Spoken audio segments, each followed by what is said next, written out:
जहां एक तरफ शहरों में आए दिन प्रदूषण के कारण सांस की हर रोज एक नई बीमारी उत्पन्न हो रही है, वहीं ब्रेथ इजी द्वारा आज वाराणसी में सांस से जुड़ी समस्याओं पर गंभीर चर्चा करने के लिए चिकित्सीय संगोष्ठी रखी गई। नमस्कार, मैं रीना जायसवाल, आप देख रहे हैं वाराणसी के कैंटोनमेंट स्थित होटल रिवाताज में Breathe Easy Chest Super Speciality द्वारा आयोजित 13 रेस्पिरेटरी कॉन्क्लेव कॉन्फ्रेंस 2026 से क्राउन टाइम्स की विशेष कवरेज। वाराणसी के होटल रिवाताज में आयोजित रेस्पिरेटरी कॉन्क्लेव 2026 में देश विदेश के 300 से अधिक विशेषज्ञ चिकित्सकों और 10,000 से ज्यादा ऑनलाइन प्रतिभागियों ने श्वास रोगों के बढ़ते मामलों और आधुनिक उपचार पर गहन मंथन किया। कार्यक्रम का शुभारंभ Padmashri doctor Rajendra Prasad, IMS BHU के निदेशक doctor SN Sankhwar, DN doctor Sanjay Gupta, CMO doctor Mukesh Kumar, GCS institute के चेयरमैन डॉक्टर JC पुरीसुरी, KGM के professor doctor Suryakant Tripathi, CMRI Kolkata के डॉक्टर राजाधर, SGPGI के डॉक्टर आलोकनाथ, प्रयागराज के डॉक्टर आशीष टंडन तथा Breathe Easy Chest Super Speciality के वरिष्ठ पल्मोनोलॉजिस्ट डॉक्टर SK पाठक और निदेशिका डॉक्टर सुनीता पाठक ने दीप प्रज्वलित कर किया। तादी की सम्मेलन में स्लीप एपेनिया, कठिन अस्थमा, टीबी के बाद फेफड़ों की जटिलताएं, पल्मोनरी रिहैबिलिटेशन, रेडियोलॉजी की भूमिका और गर्भावस्था में अस्थमा के सुरक्षित उपचार जैसे अहम विषयों पर विशेषज्ञों ने नवीनतम शोध और तकनीकों की जानकारी को साझा किया। मुख्य अतिथि पद्मश्री डॉक्टर राजेंद्र प्रसाद ने आयोजन को चिकित्सकों के लिए अत्यंत उपयोगी बताते हुए ब्रेथ इजी हॉस्पिटल और डॉक्टर SK पाठक के प्रयासों की सराहना की। वहीं डॉक्टर SK पाठक ने कहा कि इस कॉन्क्लेव का उद्देश्य आधुनिक चिकित्सा पद्धतियों को चिकित्सकों तक पहुंचाकर मरीजों को कम समय और कम खर्च में बेहतर इलाज उपलब्ध कराना है। देखिए क्राउन टाइम्स के साथ विशेष रिपोर्ट। देखिए, मैं डॉक्टर पाठक को बहुत सालों से जानता हूं।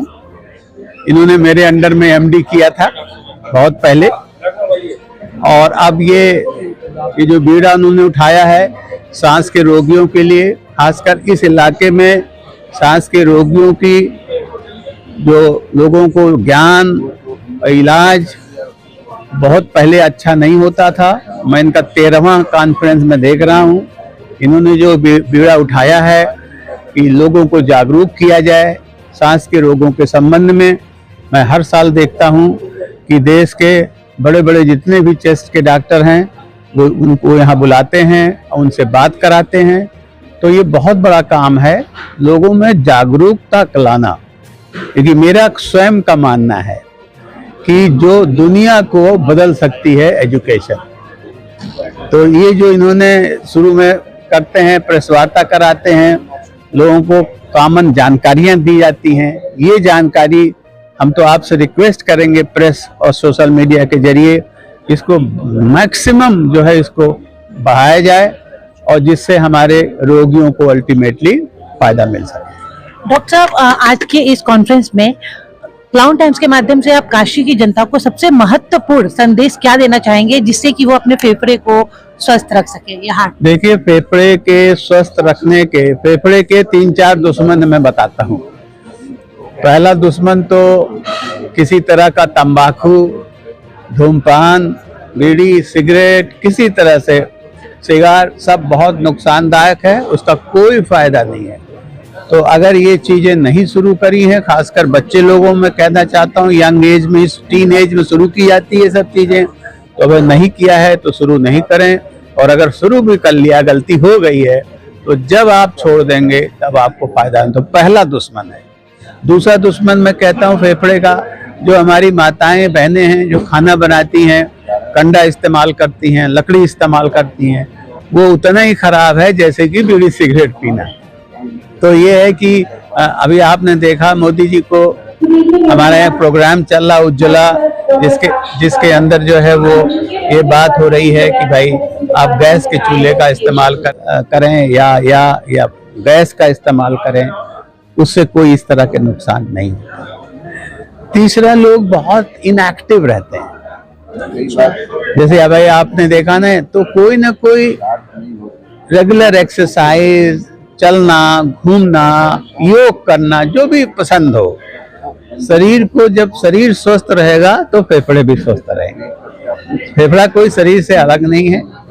और अब चौथी बात मैं हमेशा कहता हूँ, आपको पौष्टिक खाना लेना चाहिए, आहार आपका अच्छा होना चाहिए, आहार का समय अच्छा होना चाहिए। लोग 12 बजे रात को खाना खाते हैं, उसमें भी बहुत सी चेस्ट की बीमारियां हो जाती हैं, सांस फूलना शुरू हो जाती है। तो अपने जीवन से अल्टीमेटली मैं यही कहना चाहूँगा, जीवन शैली अपनी सही रखें तो आपका शरीर स्वस्थ रहेगा और उससे आपका फेफड़ा भी स्वस्थ रहेगा। हाँ, ये जो 13वीं रेस्पिरेटरी कॉन्फ्रेंस हो रही है, ये बहुत ही लाभदायी है यहाँ की जनता के लिए। डॉक्टर एस के पाठक और उनकी टीम हमेशा लगातार प्रतिवर्ष इस तरह का CME आयोजित करती है, जिससे कि लोगों में काफी ज्ञानवर्धन होता है। और सांस तो आप जानते ही है, सांस लेना कितना आवश्यक है। अगर पोल्यूशन हो रहा है या और कोई दिक्कत हो रही है, उससे कैसे बचें और हम कैसे स्वस्थ रहें और हमारा श्वसन तंत्र मजबूत रहे फ्यूचर के लिए, इसके बारे में सब जानकारी दी जाती है। हमारे वरिष्ठ डॉक्टर राजेंद्र प्रसाद सर जो पद्मश्री हैं, वो भी इसमें शरीक हुए हैं। हमारे यहाँ के किंग जॉर्ज मेडिकल यूनिवर्सिटी के, संजय गांधी PGI के, हमारे IMS BHU के, उन डॉक्टरों की टीम भी यहाँ पर है, जो सभी शोध पत्र भी पढ़ रहे हैं, विचारों पर मंथन कर रहे हैं। और उम्मीद है कि उससे कुछ और अच्छा निकल के आएगा, जो कि जनमानस के लिए बहुत हितकारी होगा। मेरी ढेर सारी शुभकामनाएं डॉक्टर पाठक और उनकी टीम को। धन्यवाद। बड़ा सार्थक प्रयास है और ये प्रयास कम से कम जो प्राइमरी केयर फिजिशियन है, जो जनरल फिजिशियन है, इंटर्निस्ट हैं, हेल्थ केयर प्रोवाइडर, उन सब के लिए बहुत सारे ऐसे पक्ष हैं कि वो छाती के जो रोग स्पेशलिस्ट के पास नहीं पहुंच पाते और उनकी शुरुआत घर में से होती है, खांसी, बुखार, सर्दी। तो ये जो स्क्रीनिंग वाला कार्य है, जानना कि इसको क्या तकलीफ है, और बहुत सारे आयाम उसके बढ़ते जाते हैं, बहुत सारे नैदानिक व्यवस्थाएं बढ़ती जाती है। अभी जैसे टीबी के उपरांत जो हम लोग अभी सुन रहे थे, जिसके बारे में बहुत सारे रोगी ऐसे हैं जो कि इसकी जानकारी न होने की वजह से दमा की दवा लेते रहते हैं, स्टेरॉयड लेते रहते हैं, इनहेलर लेते रहते हैं, उससे एस्परजिलोसिस बढ़ जाती है, मुंह से खून भी आता है, वो समझते कि दोबारा टीबी। ये बचाव के लिए बहुत अच्छा है। फिर नाक जो बजने वाली, स्नोरिंग वाली बीमारी, स्लीप एपनिया, इससे बहुत सारी हार्ट की बीमारियां होती हैं, मस्तिष्क की बीमारियां होती है। तो ये बहुत अच्छा लर्निंग कार्यक्रम है और ये सतत होता रहता है। हर साल कुछ न कुछ नए नए आविष्कार होते हैं। सब लोग एक साथ नहीं पढ़ सकते, लेकिन जब सुनते हैं तो सुनने से उनका ज्ञान, ये बड़ा सार्थक प्रयास है।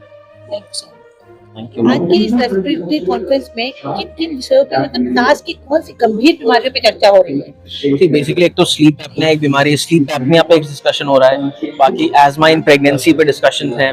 कुछ डिस्कशन जो लंग्स का, फेफड़ों में टीबी हो जाता है उसके बाद जो प्रॉब्लम्स लंग्स में आती है, क्रॉनिक प्रॉब्लम्स, उसके बारे में डिस्कशन है। और जनरली एक प्रॉब्लम सांस फूलने की एक जो प्रॉब्लम है, ब्रेथलेसनेस के कारण क्या क्या है, किस वजह से ब्रेथलेसनेस होती है, कब डॉक्टर के पास जाना है, कब आपको जांचें करानी है, उनसे रिलेटेड कुछ चर्चाएं हो रही हैं। तो मोर और लेस यही सारे टॉपिक्स हैं जिन पे डिस्कशन। यहाँ पे कितने शहरों से डॉक्टर आए? ऑलमोस्ट नेशनल लेवल पे सारे नेशनल फैकल्टीज आए हैं। सफदरजंग मेडिकल कॉलेज के HODs आए हैं, लखनऊ KGMC लखनऊ के HODs हैं, SGPGI लखनऊ, तो कैलकाटा CMRI इंस्टीट्यूट के HOD आए हैं। तो मल्टीपल शहरों से बहुत सारे स्टालवर्ड्स जो पल्मोनोलॉजी में काफी अच्छे डेलीगेट्स हैं, मतलब फैकल्टीज की तरह, हेड ऑफ डिपार्टमेंट, वो सब आए। आइए सीधे बात करते हैं Breathe Easy Chest Super Speciality के डॉक्टर SK पाठक से। Thank you so much. Doctor साहब, हर बार ये रेस्पिरेटरी कॉन्फ्रेंस आप करते हैं, इसका मेन मोटिव क्या है? ये रेस्पिरेटरी कॉन्क्लेव कॉन्फ्रेंस का मेन मोटिव है, क्योंकि मैं ब्रेथ इजी जब स्टार्ट किया था, मैंने कई सारे एक्सपीरियंस दिखे कि कई सारे फिजिशियन को नॉलेज ही नहीं है चेस्ट के मरीजों को कैसे डील करना है। तो ये कॉन्क्लेव करने का मतलब ये था कि फिजिशियन को कैसे हैंडल करना है चेस्ट के बारे में, आम नागरिकों को कैसे हम बता सकते हैं और कैसे उनको इसके बाद से इस बीमारी के प्रति, जो कई सारी बीमारियां होती है, खासकर निमोनिया, अस्थमा, दमा, टीबी, ILD जैसी बीमारियां इतनी खतरनाक होती है, ये सब बीमारियों के बारे में इलेबोरेट इंटरनेशनल लेवल की सारी जानकारियां देना, लोगों को अवेयर करना। इसका मुख्य उद्देश्य है लोगों को जागरूक करना और कम समय में ज्यादा से ज्यादा ज्ञान देने की कोशिश की जाए। हमारे जो एक्सपर्ट हैं, वो एक्सपर्ट जो है वो दिल्ली से, बम्बई से, कलकत्ता से और देश विदेश से आए हुए हैं। और इस समय हमारे साथ जो पद्मश्री है डॉक्टर राजेंद्र प्रसाद, जो हमारे गुरु हैं, वो भी इस सेशन में शिरकत कर रहे हैं। मुझे बहुत खुशी हुई कि लोगों को नॉलेज देने के लिए लोग एक्सपर्ट यहाँ पे बनारस में आ रहे हैं बाबा की नगरी में और लोगों को अपने अपने ज्ञान दे रहे हैं। लगभग कितने शहरों के डॉक्टर्स यहाँ पे इस समय इस समय जो पूर्वांचल के सारे डॉक्टर्स अवेलेबल हैं जो इस कॉन्फ्रेंस को अटेंड कर रहे हैं और हमारे जो एक्सपर्ट हैं वो नेशनल इंटरनेशनल लेवल से लोग आए। क्लाउन टाइम्स यूट्यूब चैनल की खबरों को आगे भी देखने के लिए चैनल को लाइक करें, सब्सक्राइब करें, बेल आइकन पे क्लिक जरूर करें। क्लाउन टाइम्स की खबरों को फेसबुक पेज पे देखने के लिए पेज को लाइक जरूर करें।